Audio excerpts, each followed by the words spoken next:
Good evening.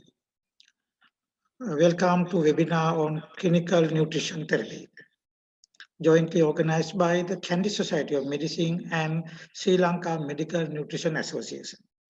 I am Dr. Dushanth Madhakadara, consultant respiratory physician, National Hospital Kandy, and president of Kandy Society of Medicine. This is our second webinar on nutrition therapy, organized by both societies.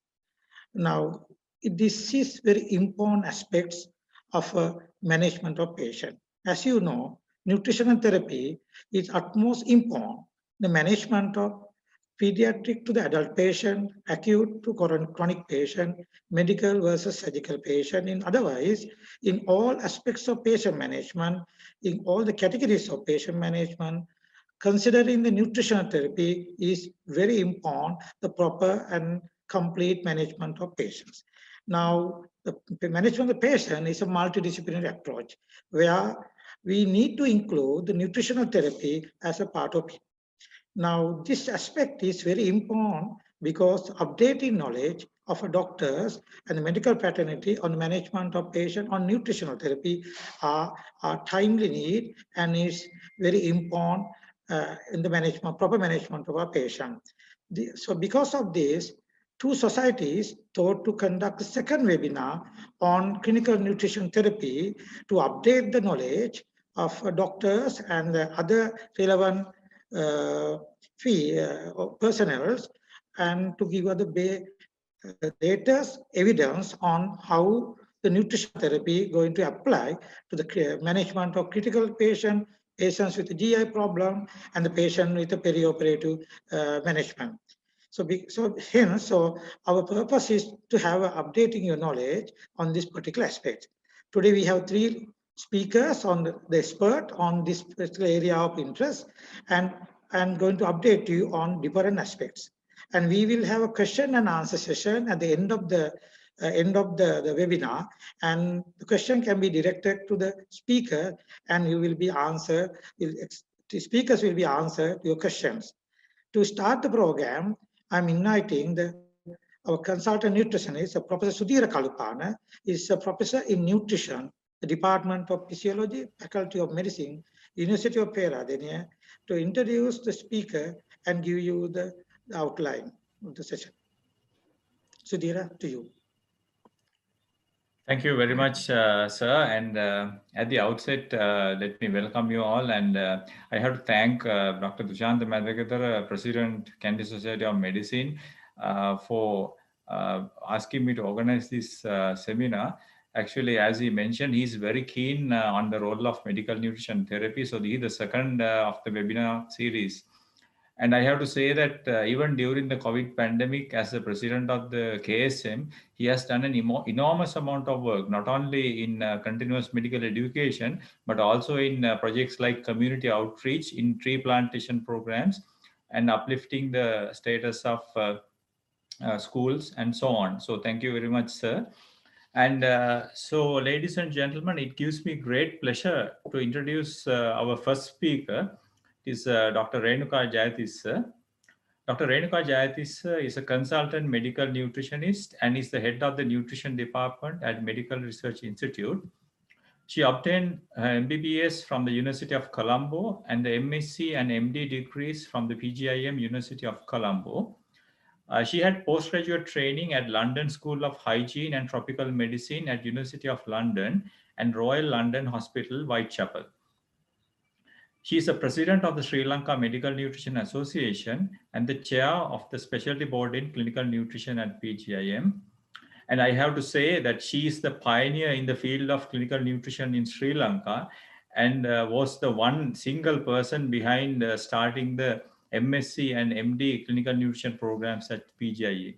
So it gives me great pleasure to invite you, madam, to talk about perioperative nutrition. Over to you. Thank you, Dr. Sudhira and Dr. Madhakadara. Dr. Madhakadara, thank you very much for organizing this webinar, because I think this is the second webinar in collaboration with us and with SLMNA.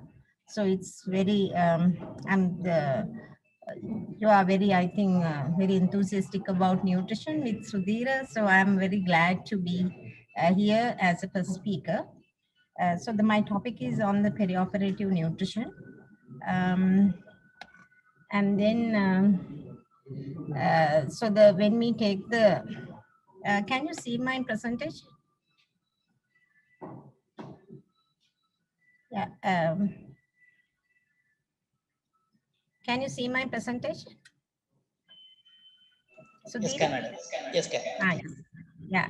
So it is topic is a perioperative nutrition. So I thought that mainly that I will really look at the way it is how to re-examine the traditional practices and replace it with the evidence-based perioperative strategies. So this is something outline of my presentation. So with that, let's see that why that we are very specially consideration in about surgery. So when we look at the surgery, we all of us know surgery. When we really define it, it is a deliberate injury to the body to provide the overall benefit for the patient. So as a result of the surgery, which causes changes in the metabolism towards catabolism. So with that, we have to think about the recovery. So the recovery actually requires a reversal of the trauma-induced catabolism towards anabolism. So all these things, I think Sudhir is very expert on these things as physiologist. And then we have to provide the support that which need to minimize the catabolic responses while supporting anabolism. So this is something kind of very basic of the why that we are especially consideration in about the surgery. So when we look at it, then which come is enhanced recovery after surgery, which has really come up as one of the key things, like it will call as ERAs, and which is kind of, it is implementation of the patient-focused, standardized, evidence-based, interdisciplinary perioperative guidelines, because this is the importance of it is evidence-based plus interdisciplinary. And then in that, we look at the guidelines that which integrate the pre-operative, perioperative, and the post-operative care. So there are three care aspects are involved. Then in the implementation of these ERAS programs, which will really help to reduce the post-operative complications, length of hospital stays, and with no increase in the hospital readmissions. This is also very important to prevent the readmissions.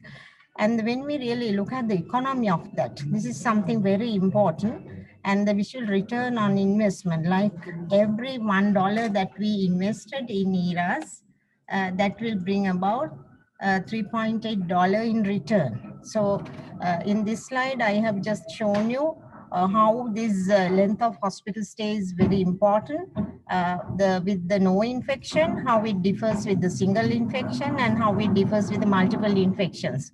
So in the multiple infections, it will actually go around 45 days, even mean length of stay. At the same time, hospitalization cost, you can see with the different kind of various infections, it varied, and it is a multiple infections, the hospitalization cost, the cost will go even up to 10,000 pounds. So these are the kind of evidences that they are to show how that it will really help in the length of stay as well as hospitalization. So let's see about this factors that they are the clinical pathway. Which is not only as I mentioned, it is a multidisciplinary, and this developed it based on the 6 core principles applied to all surgeries.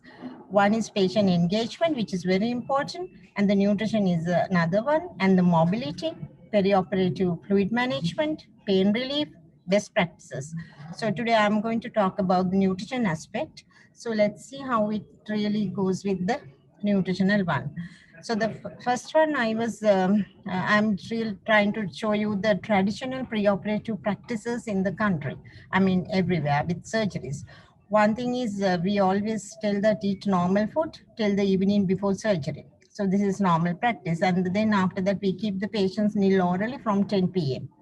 And then when the patients undergoing intestinal resections, so they do the bowel preparation like cleansing the day before the surgery. So then the free from stools, This is the important thing to just to keep the colon free from stools and reduce the risk of post-operative infection. So these are the kind of traditional pre-operative practices that we have been really following. Then when we really look at available evidences, so the prolonged fast, that it has shown that it is inappropriate in preparing patients for the stress of surgery.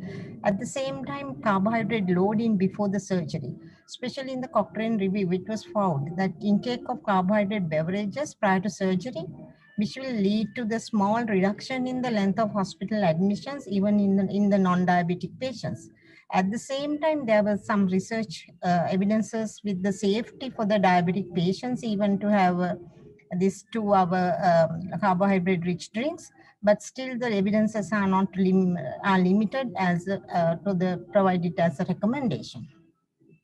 Then the other evidences are there are recent trials which have shown that there's no benefit of nil orally, and which might even increase the post-operative infection rate. And the other thing is for patients still undergoing the preoperative bowel cleansing. So that it's recommending the oral nutrition supplements during or even after the cleansing to short fasting period.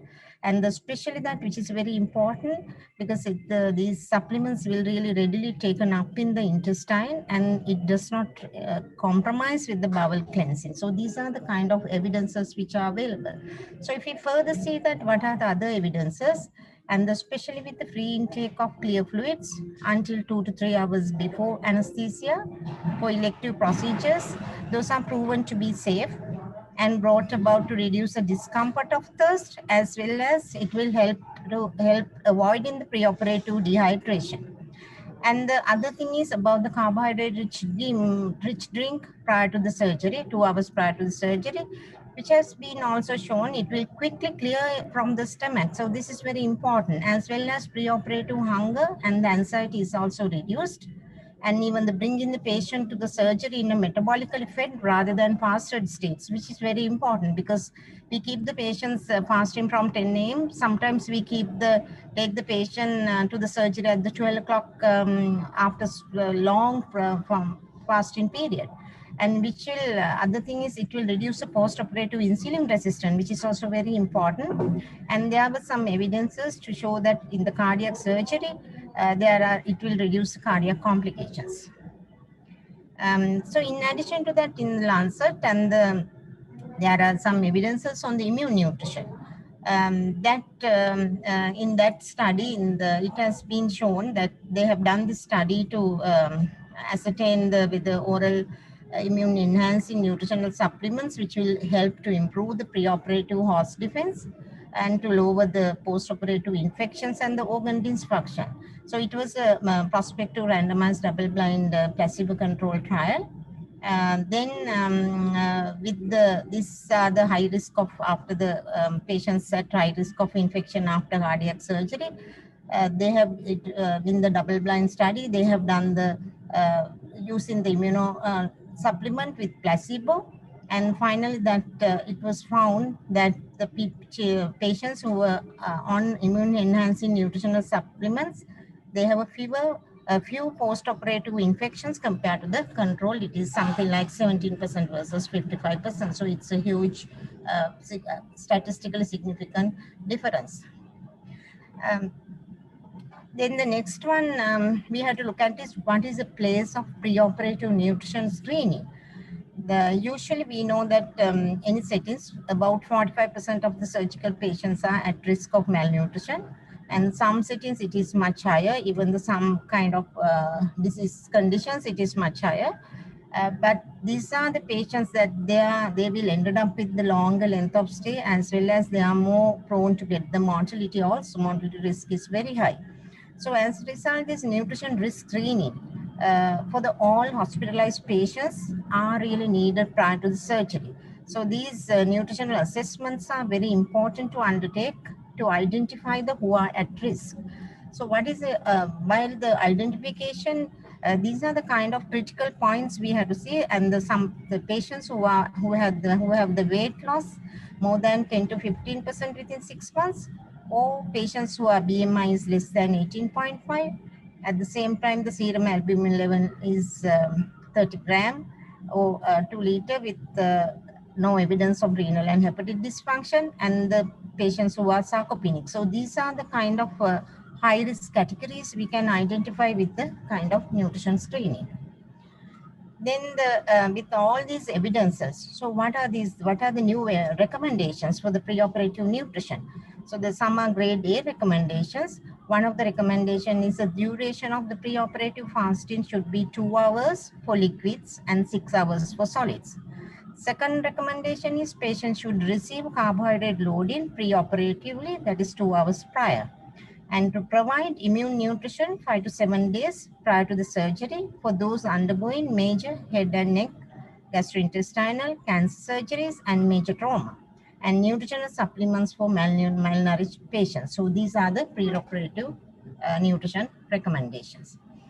Then when it comes to the malnourished, then the how to feed malnourished. So those should be little, we have to really look at cautious with the malnourished patients. So in most patients, to start the standard polymeric formulas inappropriately, and then the use in immunomodulating formulas, which is enriched with the arginine, omega-3 nucleotides, and is really recommended. This is a grade A recommendation.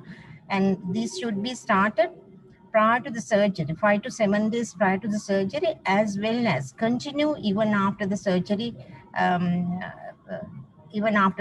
also for another 5 to 7 days. So these are the other kind of recommendations which has been come up. So when we look at the goal of post-operative care, I know Manoj will do it. I will just touch upon a little bit.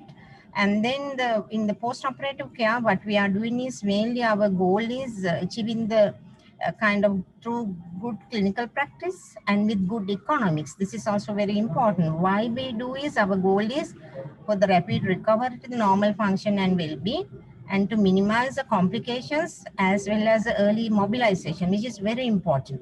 And the other thing is the preservation and enhancement of the gut functions and early discharge home. Then the other the one component we have to think is minimizing the development of catabolism. So returning from the catabolic state, now these patients will return from the catabolic state to the anabolism. Then early oral intake and mobilization is very important. So it may be SIP feeds, enteral feed, or parenteral feeds for patients who do not meet the nutritional goals with the hospital food. So these are the things we have to really look at in the post-operative care. So let's see what are the kind of traditional post-operative practices. So all of us know that one of the biggest traditional practices is kneel orally till bowel sounds appear. And the other thing is starting the parenteral nutrition soon after major surgery. At the same time, keep kneel orally when there are gastric residual volume, and till it becomes 0, we will wait with keeping kneel orally. So these are the kind of traditional practices we have observed during the past. Then there were some studies which has been done, and this is the one of the study I am really going to show you. That is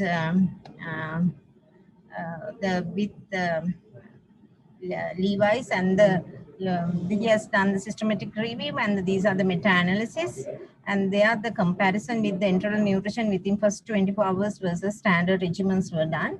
You can see the results that it shows the decreases of the infectious complications, and there is a highly significantly reduced average length of stay. And so that by considering all these studies, there is a conclusion is no advantage in keeping patients kneel orally after elective gastrointestinal surgeries. So when we look at the summary of evidences like all this, when you put all these studies together, so introducing the fluid dose solids on the first day, which will result in decreasing the length of stay compared to the traditional method of kneel orally until bowel function resumes. And it does not increase the rate of wound infection, infectious complications, or anastomosis diseases, which is what surgeons are very worried about when there is anastomosis, that we have to really keep them not to feeding them. And then ILS prevention and the multimodal antiemetic approach facilitate adequate intake, and oral nutrition supplements on the day of surgery reduce the time to tolerating meals. And the other thing is continuing the feed when the gastric residue volume is less than 500 ml. I know Manoj will really look at all these things. So evidences on feeding patients who cannot eat post-operative. So when we really look at that component, you can see that parenteral nutrition is not useful in patients previously well nourished, as well as normal eating is possible within 7 days after operations. But still, there are some benefits for the patients with this parenteral nutrition. There are specific benefits. One is previously malnourished to continue preoperative nutrition support, and with post-operative complications, when the GI function and the preventing normal oral feeding for more than 7 to 10 days post-operatively, and who are undergoing emergency surgery, who are previously severely malnourished, and the previously well-nourished, and suffered major trauma or critical illness, who are unable to tolerate enteral feeding. So this is just to show you how much is needed after surgery and what to give. I just want to emphasize, and the energy as well as the protein is very important in this aspect. At the same time, we can't really forget the fat-soluble vitamin, water-soluble vitamins, electrolytes, trace elements. So all these components are really necessary. So this is what's important to cover their diet with all these aspects. And then when we really look at, I think my time is passing, and this is a kind of suggested kind of algorithm. So at the beginning, that when someone is ready for the surgery, we had to do the assessment for the nutritional risk. And then we had to see that whether the patient is mild or moderate malnutrition or severe malnutrition. If it is a severe malnutrition, then we have to go with the supplements plus enteral immunonutrition. And then the others also have to go with the immunonutrition only with then the 2 hours prior to the oral carbohydrate drinks. Then later on after the surgery, we have to have a multimodal ERAS interventions with some people, malnourished patients still need their immune nutrition. So with that, I think I'm ending my presentation. Thank you very much for your patience listening.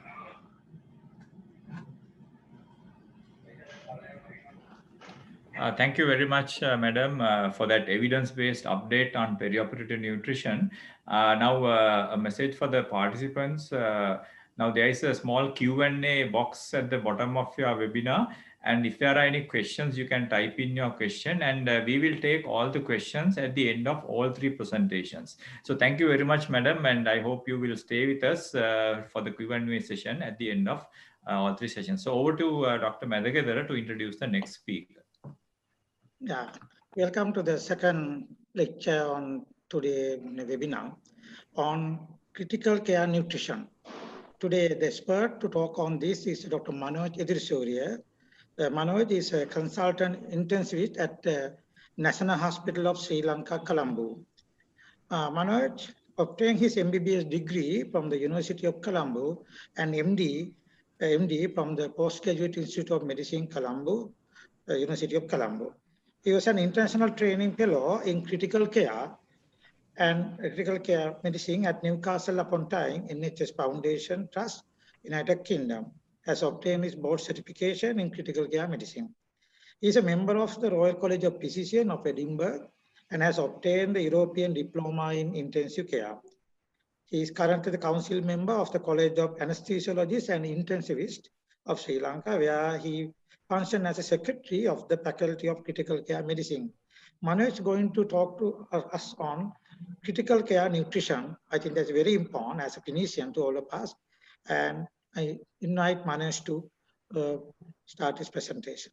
Manoj, to you. Can you hear me? Yeah, we can. I hope that, yeah, all right. Thank you, sir, for that kind words of introduction. And first of all, I would like to thank the KSM and the SLMNA for inviting me to give this talk on how to feed the critically ill patients. And I'm one of the intensivists working with the nutrition teams all the time to make the outcome of the critically ill better. Of course, when it comes to the critical care, actually critical care is a fairly young field in the world, which is showing the tremendous advancement over the last several decades. And nutrition in that background is one of the probably I have to say that it's a kind of neglected topic until recently. But we appreciate that the outcome of critical ill has improved over the years, and nutrition has made a major contribution to that. So hopefully this is going to be a very important topic. And I also learned a lot by reading around this topic, and hopefully I can contribute to your knowledge as well. So no disclosures.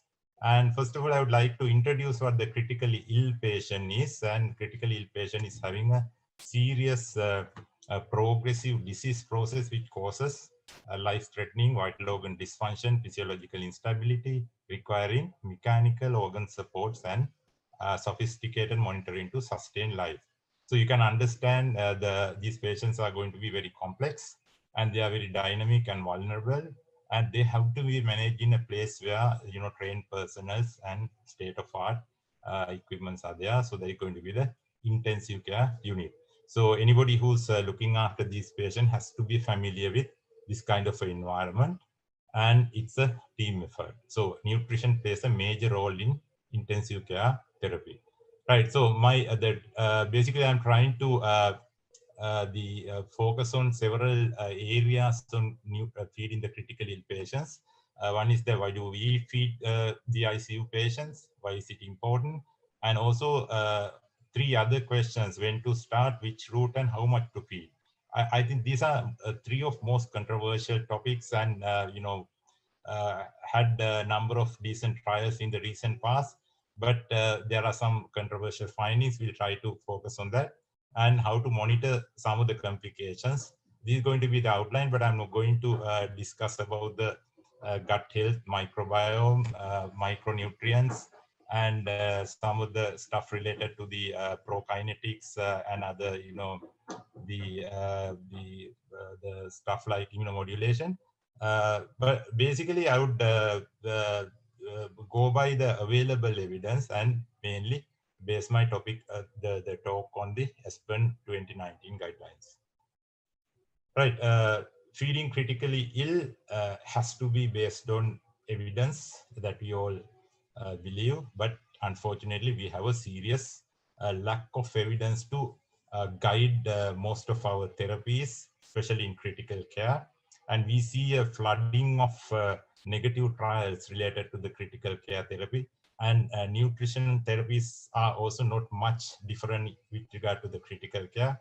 Probably the reason is that we are asking the wrong clinical question. So that is what the understanding is.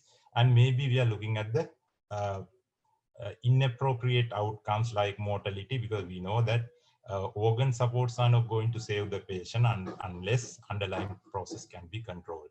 So hopefully in the future, better trials will be designed with appropriate surrogate outcomes looked into. So until such time, we need to understand these critically ill patients are very dynamic. So their condition changes from moment to moment. So the challenge is you can't sometimes design trials to fit into these changes all the time. So it may be one of the reasons why we don't see positive results. But there are some important findings. We'll see what they are. So when we are talking about the critical care nutrition, so there are a couple of important phases. Those are called ebb phase and the flow phase. So described in 1930 by Dr. Sir David Culbertson. So the ebb phase typically is the initial stormy phase in a critically ill patient who's going through the shock and the hypoxia. So that phase usually we see a dip in the resting energy expenditure, and also we know that in the physiology the body is utilizing the existing energy stores. So giving too much of feeds during this phase is found to be non-useful in certain cases, and also it may be detrimental in some cases. And then when it comes to the flow phase, it is divided into 2: initial catabolic phase and subsequent anabolic phase after about 1 week. And so you need to, why I'm showing this, you need to match your nutritional therapies according to these changes. And this is also not going to be the same in every critically ill patient. It's going to be vastly changed from one patient to the other. So it is proposed that you need to go by individual targets and individual therapy with regard to the nutrition. So this is one of the studies that is showing that how drastically the skeletal muscles are getting wasted during the initial period, initial 7 to 10 days.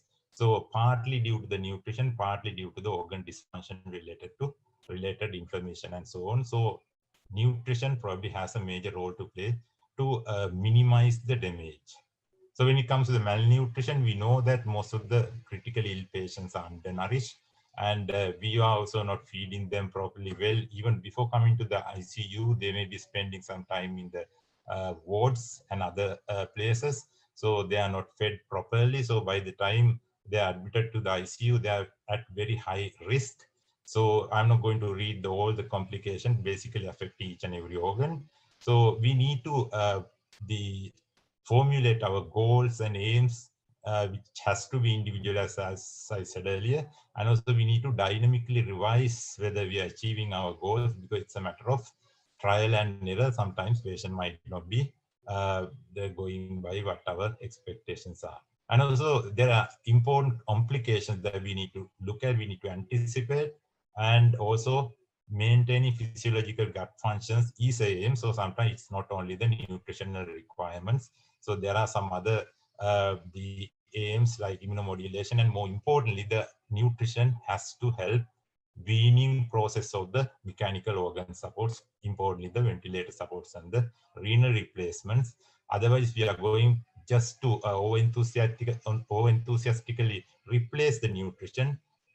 The other sides of the therapies may be compromised. So we need to work together and target. So if you look at the 2016 Aspen guideline, it has recommended that you need to assess the nutritional risk using the NRS 2002 or the Nutrix score, which is a little bit recent. And the 2019 Aspen says those are not properly validated for critically ill. So still you need to go by global assessment. And so I'm not going to talk too much about that, but we'll move on to when to start the nutrition in critically ill. So this is a very important question. And if you look at the Aspen guidelines, out of all the 57 recommendations, there are only 4 grade A recommendations. So then you can realize how the what the quality of evidence available for the time being, but this might change in the future for sure. So what they say is if your oral intake is not possible, you need to go for early enteral nutrition within 48 hours. But again, it's a low quality evidence, but still we understand looking at these meta-analysis, the number of patients and the outcomes are not convincing, but still it favors toward the early enteral nutrition. And hopefully that is going to be the standards of care. And which route is better? So then I think nobody would like to even consider parenteral nutrition in most of the cases. So we'll see what the available evidence is. So Aspen 2019 says if oral intake is not possible, early enteral nutrition shall be performed, and it has to be considered over in the early parenteral nutrition. That is a grade A recommendation out of 4. This is one of the first grade A recommendation in this guideline. And there are some pretty decent trials. So if you look at these interesting names are the ePanic trial, which is published in NEJM 2011. It's a multi-center trial, including 2,000 odd patients. And they were trying to supplement enteral nutrition when the patient is not going for the full enteral nutrition goals with parenteral nutrition. So early is meant by less than within 48 hours. Late is after 7 or 8 days, you start the parenteral nutrition. So if you look at the outcomes, late initiation of parenteral nutrition in these patients who needed supplementation for the enteral nutrition. So hospital survival was better when you start late, and ICU infections, cholestasis, organ supports when it comes to the invasive ventilation or the renal replacement, and also the healthcare costs, all are better if you start late. So that was the outcome of this 2011 study, which is a pretty decent trial. And then subsequently, JAMA 2013 said that there was a trial done by Australia, New Zealand, including 31 hospitals and 1,300 odd patients. And they were looking at the early parenteral nutrition in critically ill with short-term relative contraindications for early enteral nutrition. So they were trying to start parenteral nutrition early. And if you look at the outcomes, there were no difference in mortality, length of stay, and so on, except for the duration of mechanical ventilation. So it has shown that mechanical ventilation will be, duration will be less if you start early parenteral nutrition, but that difference is only half a day. So I'm not sure whether we are really going to start early parenteral nutrition in order to reduce the duration of mechanical ventilation by half a day, probably not, considering the other problems and the cost involved. But one of the important things with regard to this trial is even the infectious complications are also not different when you start early parenteral. So probably this is the difference to the our prejudice norm that the enteral the parenteral nutrition might cause more infections because the standards of care are more better in the infection control measures, better use of better approach to use of the central lines. Probably we can avoid line related infections when you start early parenteral. So that was one of the interesting points. But other than that, it's a question still whether we need to start parenteral early when it comes to the difficulty in starting the full enteral nutrition timely. Right. So this is another trial, Calories trial, randomized control trial in only multi-centers in England, and numbers of patients 2,300 odd, and they were seeing whether parenteral can be better than the enteral when it comes to the critically ill patients. And only difference they have seen is the understandably gastric tolerance was better when you start the parenteral nutrition, but other than that, there were no mortality benefits or any ICU infection. That is also important again, that this trial shows parenteral nutrition is not causing more infection. So you should not be afraid of starting parenteral if you are unable to go for proper nutritional replacement. And of course, like I said earlier, gastric tolerance was better with the parenteral nutrition. And then next question is how much feed? So this is probably one of the most debated areas. So another grade A recommendation is there. So to avoid overfeeding. So earlier we were too much worried about underfeeding. And now this guideline is looking at the overfeeding as well. And early full enteral nutrition and parenteral nutrition should not be used in critically ill patients, like I said, during especially the ebb phase, where providing too much of nutrition is of no benefit.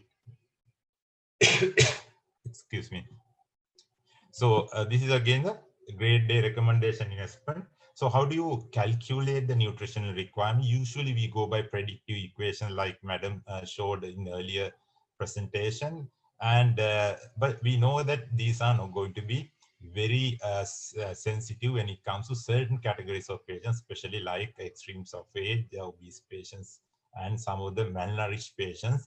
So we need to have some subjective measures. So indirect calorimetry is recommended in most of the guidelines, but only problem is not widely available. But if it is available, we probably can look at the goal-directed therapies with regard to the critical care and nutrition. Hopefully things will be better, and in the future it may be available as one of the bedside tool for critical care physicians and the nutritionists to design the or calculate the nutritional requirements.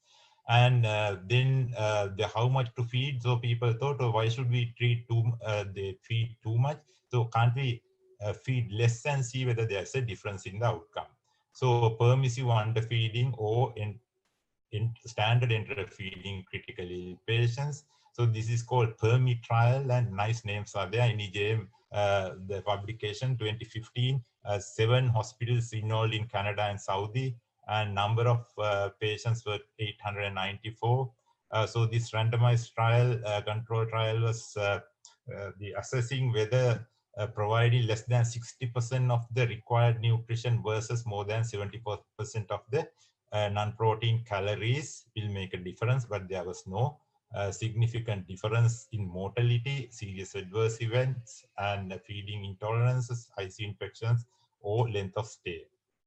So again, we don't see a significant difference in permissive underfeeding, but again, we don't know if there may be subsets of patients who may be responding differently. So EAT-ICU is another trial, 2017, published in the Intensive Care Medicine Journal. Again, a single center randomized control trial, is a little lesser, number of patients, but importantly, interestingly, it was looking at early goal-directed nutrition using indirect calorimetry and urinary urea excretion. So this is probably one of the important trials because of this use of, objective measures to assess the nutritional goals. And if you look at the outcome, again, early goal directed hasn't shown a special difference. Again, it may be reflected upon the difference of these patients. So probably we need to look at the different phenotypes, different subsets of critical ill patients, then only we'll see whether it's going to be different. And this is another important large trial, which is called Target Trial, published in NEJM in 2018, very recent trial using 46 Australian New Zealand ICUs and including close to 4,000 patients. And they were assuming giving bit of dense feeds. That is about 1.5 kilocalories per milliliter dense feeds versus 1 cal feeds, whether there is any difference. And again, giving dense feeds, there is no benefit. So it has to be standard care. So probably spending more on dense feed is not going to be beneficial. So this is one of the very interesting review article done by Pierre Singer. So he's the chief author of the ESPEN 2019 guideline, one of the Israel physician. So what he has shown is that underfeeding as well as overfeeding will increase the mortality. So we need to stick to the required amount of the nutrition depending on the patient's condition. So better to read this review article, very interesting. So after that, probably this overfeeding was pretty much addressed in the nutrition, and enteral nutrition is said to be delayed, and what is called the permissive underfeeding is particularly the recommended, but it's a grade B recommendation in shock and most of the other the unstable patients, especially patients who are having gastric acid rates more than 500, so that you need to assess the gastric residual volumes. So if you look at this, another large trial, including 2,400 patients in a randomized trial in French, 44 French ICUs, which is called Nutriria. So it is published in Lancet. And they were assessing whether enteral versus parenteral early nutrition in ventilated adults with shock. So this is the population of patients with shock. So they were assessing whether giving the parenteral early nutrition would be beneficial when patient is in shock. So we all are afraid of starting enteral, thinking that patient might go into gut ischemia. And sometimes it is reflected if you start too early to enthusiastic feeds, patients might not tolerate. If you monitor them properly for the gastric residual volumes, diarrhea, and so on, you might see that there may be a difference.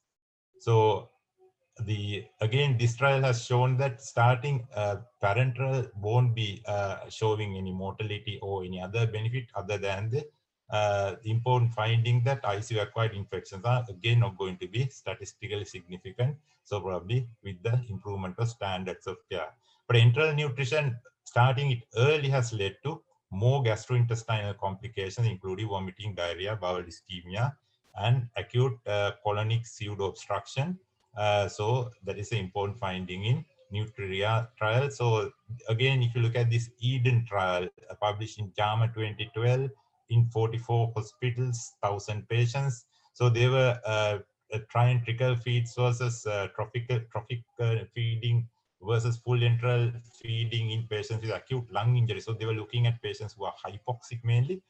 So during the initial 6-7 days, they were giving trophic feeds for the group of patients who are having probably ARDS or lung injury, and try to see whether there's a difference in outcomes. But again, there was no difference. And but importantly, the fluid balance was too much positive in those patients who were given full feeding. And of course, this is going to affect the organ support weaning. So you know that we are very concerned about the fluid balance in ICU. So probably in those patients who are having the bad lungs may not be benefited by loading too much of fluid. Maybe we might go for dense feeds in order to reduce the volume that you are delivering. And this topic, the continuous versus bolus feeds, is a very hot topic. But unfortunately, we don't have much evidence to say this meta-analysis only 119 to 117 patients, including 5 or 4 trials. So there is no hard evidence to say, but still Espen says continuous is better than the bolus, which is a grade B recommendation. But there is a one school of thought that the continuous feeds may not be physiological because we are trying to feed ourselves intermittently. But again, don't know. We need more evidence to see what is better.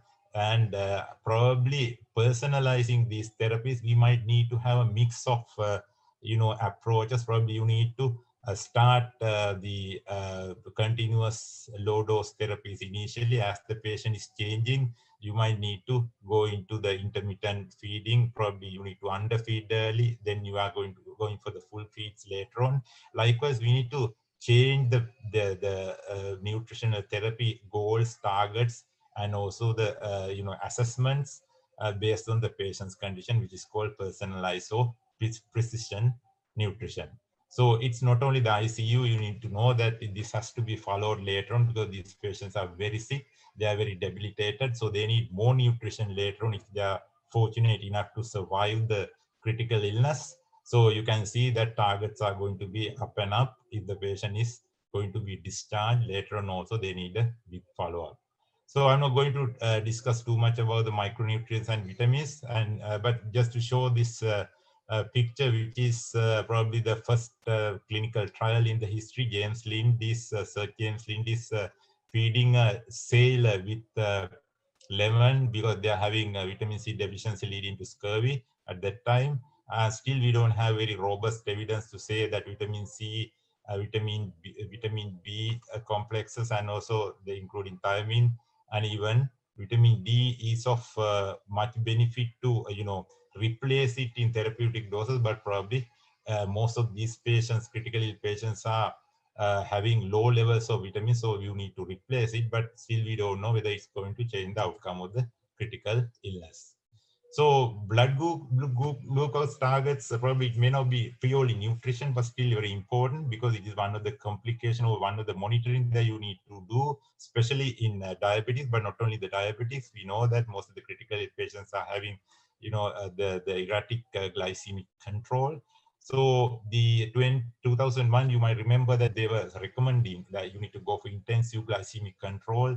Targets are pretty low, but later on, if you look at the nice sugar trial, which I'm going to show you, and this is another grade A recommendation that you need to keep the glucose levels just less than 10, and you need to start the insulin irrespective of the diabetic status, because we know that glycemic excursion as well as the hypoglycemia both will contribute to the mortality in critical ill.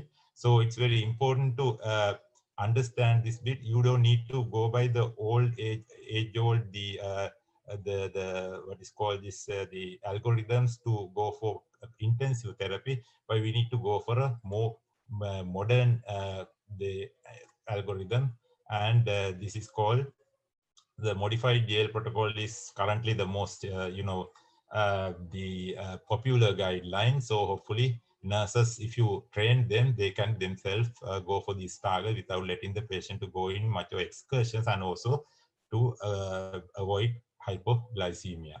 And another question is, should we measure the gastric residual volume? Some people argue it's not useful, and especially in the Aspen guideline 2016 says you don't need to measure it routinely in critical ill patients. But again, if you have a concern, there is a point that you need to assess it.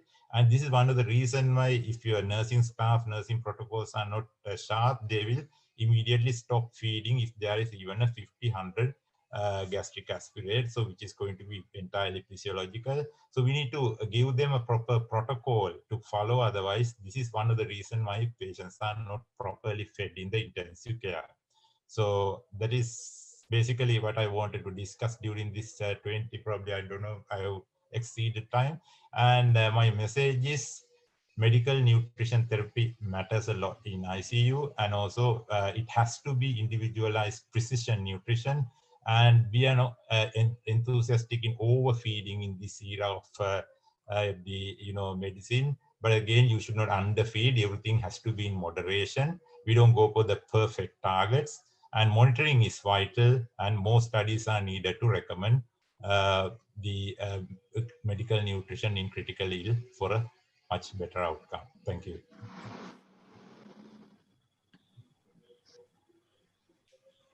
Thanks, Manoj, for your. Thank you very much, Manoj, for your wonderful evidence-based approach to critical care nutrition, and with the latest evidence, and it really helps us to understand the basics of management in the critical care nutrition. Now we will move into the third speaker. I'm inviting Professor Kalupana to introduce the third speaker. Thank you, sir. Again, it gives me a great pleasure to introduce our next speaker, Dr. Timothy Vikramasekara. Dr. Timothy Vikramasekara is a senior registrar in clinical nutrition who has recently finished his advanced clinical nutrition fellowship attached to the National Intestinal Failure Unit at Salford Royal Hospital, UK, and is awaiting return to Sri Lanka. In fact, he was supposed to deliver this lecture back in Sri Lanka, but unfortunately, due to the COVID restrictions, his departure was delayed. Dr. Timothy Vikramasekara obtained his MBBS degree from the University of Kelaniya and the MSc and MD degrees in clinical nutrition from the PGIM University of Colombo. He has attended several international training programs in clinical nutrition in countries like USA, Thailand, and India. His special interests include nutrition in liver disease and other gastroenterological conditions, sports nutrition, as well as obesity. So on a personal note, Dr. Timothy is one of the 7 graduates from the first batch of MD in clinical nutrition. So it is indeed a really great pleasure to listen to his talk. So over to you, Timothy. Okay. Thank you very much for that kind introduction, sir. I'm Dr. Timothy. Today, I'm going to talk about nutritional approach to a patient with intestinal failure. This is the content of my lecture. We will start with the definition of intestinal failure and how the definition has changed over the past decades. Next, the classification of intestinal failure will be explained. Then we will move on the discuss about how we should approach nutritional assessment and management of patient with intestinal failure. Further, we will see the importance of holistic approach and winding up with a short summary.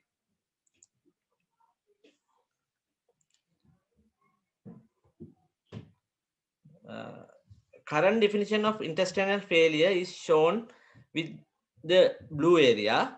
The reduction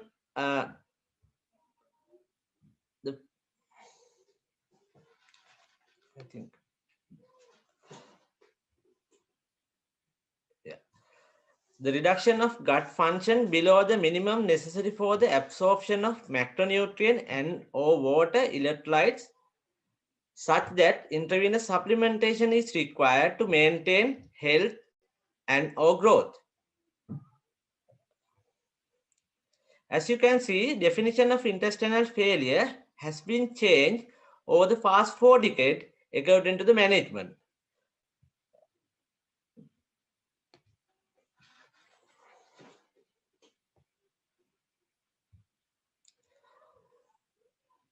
Back in 1981, it was only pathological definition, but in 2001, the definition was expanded by adding that supplements were needed. But in current definition, it now changed to intravenous supplement, in other words, parenteral nutrition or IV fluid and electrolytes. Along with this new definition, a new subcategory was identified as intestinal insufficiency. Intestinal insufficiency means reduction of gut absorptive function that does not require intravenous supplementation to maintain health and no growth. According to the severity of intestinal failure, nutrition delivery route has changed as shown in this table. Patient with intestinal insufficiency can be managed with enterally, whereas severe IF patients have to be managed with parenteral nutrition. When it's come to functional classification, intestinal failure can be categorized into 3 types according to the duration of the gut dysfunction. Type 1 failure is the most commonly seen, and it is the self-limiting condition lasting up to days to weeks, such as post-surgical paralytic ileus. Most of the time, type 1 failure does not need any active nutritional intervention.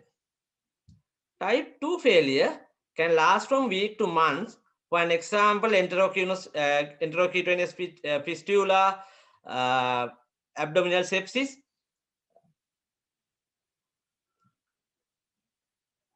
It is crucial to manage these patients appropriately, as if we do it right, intestinal failure can be completely clear. But if we fail to manage type 2 intestinal failure correctly, patient can end up with permanent type 3 failure. Type 3 failure is long-term illness which sometimes lead to lifelong condition, and this need home parental nutrition, such as home parental nutrition support, such as in chronic bowel obstruction. Intestinal failure is not just a disease, but a complex situation where you need services from several disciplines. This multidisciplinary team may include surgeon, GI physician, nutritional specialist, radiologist, chemical pathologist, line care team, and microbiologist. If you don't have proper care plan for the patient, the outcome will be poor.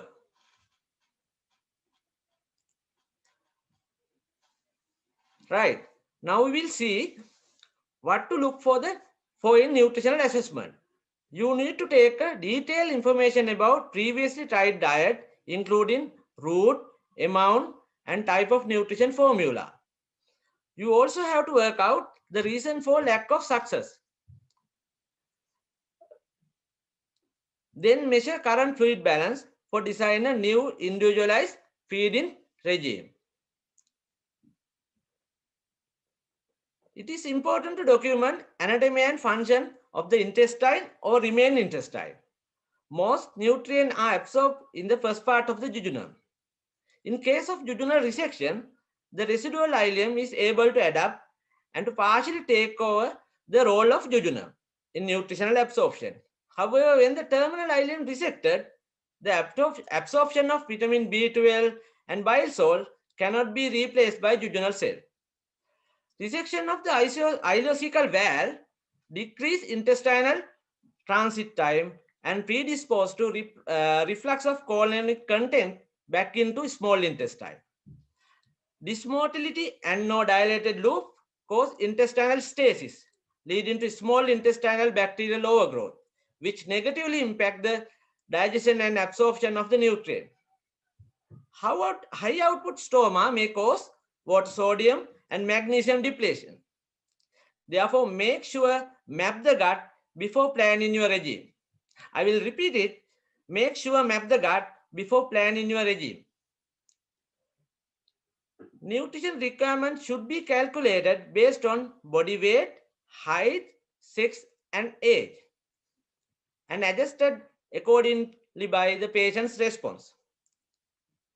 To measure the effect of a nutritional intervention, anthropometric should be monitored with growth chart in pediatric patients. Next to weight and height, it is also recommended to assess and monitor body composition and muscle function. Micronutrient deficiencies are common in IF patients.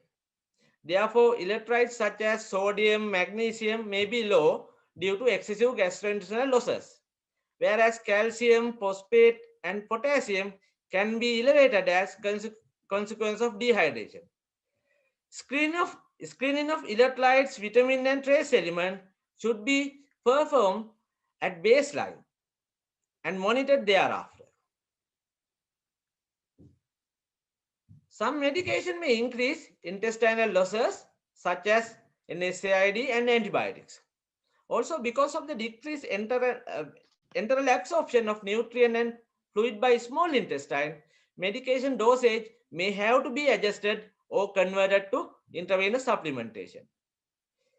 If it is uncertain whether the medication will be enterally absorbed, intravenous route is the preferred one. After the completion of full nutritional assessment, we have to plan nutritional intervention. Based on the assessment, we can calculate the energy need.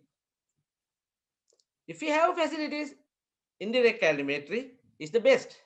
I have shown a picture of indirect calorimetry here. It measures oxygen consumption and carbon dioxide release, and the machine calculates the energy requirement. If not, we can calculate the energy requirement as 25 to 30 cal per kg according to the malnutrition status. If the patient is at of free feeding, we should start with low calorie regime. Composition of macronutrient in enteral route depend on the gut anatomy. Complex carbohydrates are preferred than simple carbohydrate as it prevents osmotic diarrhea. If the colon is intact, soluble fiber in complex carbohydrates get metabolized by gut bacteria into short-chain fatty acid, which can be used as an energy substrate for the body. Research has shown that this can be used to provide up to 1,000 calories per day from this way in intestinal failure patient. If there's no colonic continuity, fat consumption of the diet can be increased because steatorrhea is no longer a problem. When the colon is intact, we can increase medium chain fatty acid in fat, as colon can absorb medium chain fatty acids throughout the length. Protein absorption least affected by decreased gut length. Therefore, we can use protein without any problem. But rather than giving amino acid, giving protein or peptide are considered superior. When it comes to vitamin B12, D, and folate should be corrected according to the level. Other fat-soluble vitamin deficiencies also can be seen among other fat-soluble vitamin deficiency also can be seen among these patients due to fat malabsorption. Water-soluble vitamin deficiency can be seen due to diarrhea and high output stoma. Therefore, we should regularly monitor for clinical signs and levels depending on the facilities available. Sodium and magnesium are the most affected minerals. Therefore, when giving sodium, we should give isosmol solution, which is between 90 to 130 milliosmoles per liter, prevent sodium efflux. If given food, extra salt should be added without affecting the palatability. Most of the divalent cation are absorbed around 70% in duodenum, but in contrast, most of the magnesium are absorbed in distal small intestine. Therefore, magnesium deficiency commonly seen among intestinal failure patients. In addition, as IF patients have hypoaldosteronism, their renal loss of magnesium is also high. This is why magnesium supplementation is crucial for intestinal failure patient. We can give magnesium either oral, enteral, or IV, depend on the anatomy. Other electrolytes also have to be monitored. Should avoid just water, but provide isosmolar drink. Hyposmolar drinks have to be reduced to not more than 1,000 milliliters per day, such as water, coffee, and tea. Hyposmolar drinks should also be avoided, such as fruit drinks and carbonated drinks. As you all know, generally, enteral route is superior to parenteral route. But in intestinal failure, in most instances, may need parenteral nutrition support. If the patient nutrition requirement is short term, up to 14 days, we can use peripheral line. If it is long term, better to use single lumen dedicated central line. Parenteral nutrition composition should be calculated according to the patient need, and it also should be compatible to the line.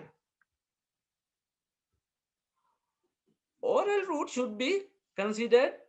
Oral route should be continued at least as a SIP when possible, as it gives a satisfaction to the patient and maintain oral hygiene. When we feed enterally, try to drip feed, as it was proven to give a better outcome than bolus.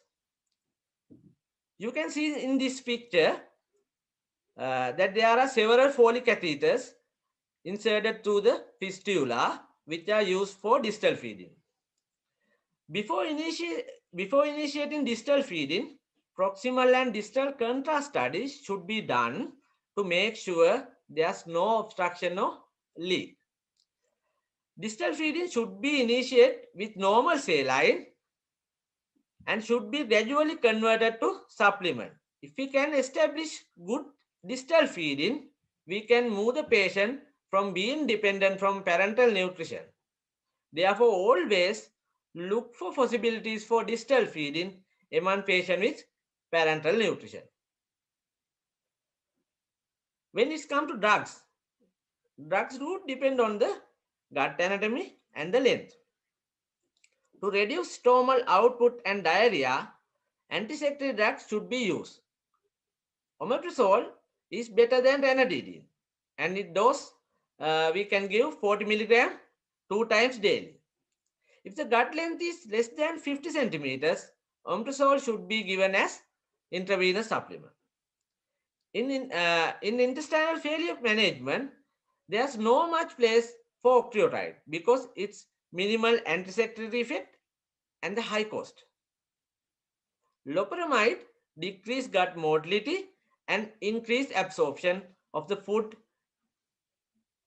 High dose of loperamide, which is up to 8 to 24 milligram 4 times daily, can be safely given to these patients.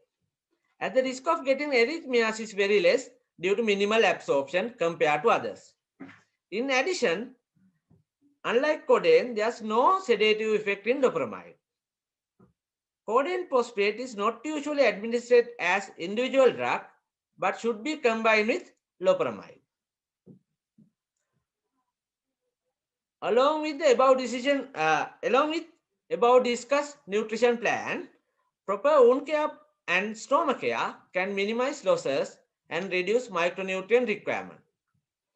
Physiotherapy will prevent sarcopenia. Don't forget patient's physiotherapy psychological status, because proper counseling and family meeting will improve the final outcome. Then our management could be considered as the holistic approach. In summary, nutrition support should be planned very carefully after full nutritional assessment, especially after mapping the gut in patients with intestinal failure. We should remember that nutritional management should always blend with other surgical and medical management. Proper planned nutrition support will definitely reduce the morbidity and mortality. Furthermore, patient quality of life will be uplifted and they may live near normal life even with intestinal failure. These are the references that I have used. Thank you very much for listening. And I also would like to thank Dr. Mrs. Renuka Jayathi and Dr. Sudhira Kalupahana and Kandy Society of Medicine for giving this opportunity to me. Thank you very much. Thank you very much, Dr. Timothy Vikramasegara, for joining us from UK for that, and also for that excellent lecture, which was a very practical approach in how to manage a patient with intestinal failure. So that comes to the end of the 3 talks. So we will try to take a couple of questions. Now, some of the questions have already been answered online. So I have a question for Dr. Timothy, actually, which is there online. So the question is there a place for brief period of gut rest with TPN during the management of enterocutaneous fistula, especially low output ones? So what is the approach you have encountered in UK? So you can see it in the question and answer text. Yeah. With regard to enterocutaneous fistula, we can't judge along with enterocutaneous fistula, because we have to assess the patient nutritional condition. If the patient suffered from severe malnutrition, then we have to start TPN as soon as possible. But patients nutritional status good, then we do not need to start PN. Then we can keep gut rest for some days. Okay, thank you. I actually have a question for Dr. Manoj Surya. Manoj, are you still there? Yes. So my question is now you showed like really good evidence for the enteral nutrition versus parenteral nutrition, but practically we still see a lot of places in Sri Lanka use these blenderized feeds when they are feeding the patients in the ICU. So what is your sort of take on that? So if you compare the earlier times in intensive care treatments in Sri Lanka, I think nutritional status has improved a lot during last several years. But still, due to economical reasons, taking it as an excuse, people still use the blenderized feeds. But we don't see pretty much, huge amount of complications due to blenderized feeds, like osmotic complications, infectious complications, and so on.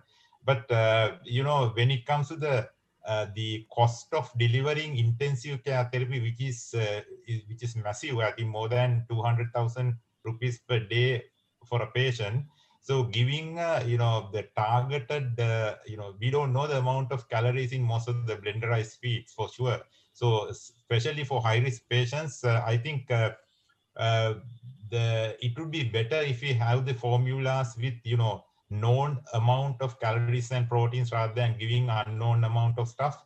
But of course, when you compare the outcome cost wise also, it may be beneficial because it might reduce the amount of ICU stay, complications, need for organ support, and so on. I think future has to be that formulas with defined number of calories, proteins, and so on. Okay, thank you. I think Dr. Renuka Jayathi has answered most of the questions online, and all the other questions I think have been addressed. So I think to summarize today's session, Dr. Renuka Jayathi started off with the perioperative nutrition, and she actually highlighted the cost factor also in delivering proper perioperative nutrition, not only the patient well-being, but also the cost. There's a real benefit in terms of that. So she highlighted the ERAS protocol, and then the importance of avoiding prolonged periods of fasting preoperatively, and then the concept of carbohydrate loading, and also special attention has to be paid for malnourished patients. And then in terms of post-op feeding, early nutrition is important. And then finally, she highlighted the importance of having an algorithm for feeding. Then in the second lecture, Dr. Manoj highlighted, he presented all the evidence for the importance of nutrition in the critical care setting, and highlighted the knowledge gap that the good quality evidence is lacking, and also we need to ask the proper questions in terms of the future trials. And then he highlighted that it is important to provide individualized precision nutrition, and that overfeeding as well as underfeeding is detrimental. So we have to have moderation in terms of the critical care nutrition. And finally, Dr. Timothy Vikramasekara, he actually outlined step by step as to how to approach a patient with intestinal failure. So on behalf of Kandy Society of Medicine and the Sri Lanka Medical Nutrition Association, I would like to express my sincere gratitude to all three speakers for their excellent presentations and also sticking to time. And also I would like to thank all the participants for staying with us. So we had around, I think, 150 participants, which was really encouraging. And I would like to thank everybody for your kind attention. So thank you very much. So we are going to wind down the webinar from now, and have a pleasant evening. Thank you.